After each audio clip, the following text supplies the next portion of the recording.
Amir avtosavdoda Cobalt'da arzonidan faqat zo'ridan kelsa minadi deganlar uchun 2015-yil 2-peysi mexanika Cobalt mashinasiga bo'ldi akalar. 4-peysi diska balonlar qo'yilgan. Balonlar yaxshi holatda, qishga yaraydi.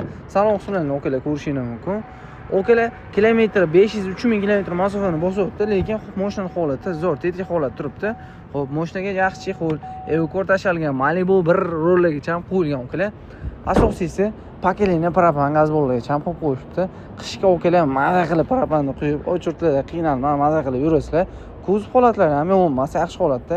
Kraskasiga keladigan bo'lsa okalar 30-40% kraskalar bor ekan, o'zingiz uchun bir qator tekshirtirib, proverka qildirib olaverasizlar. Narxini okalar olmaza qilmayishingiz uchun faqat oformit ekan, oformit bo'lganligi sababli narxi ham zo'r bo'ldi. $6350 oxir deyaptilar.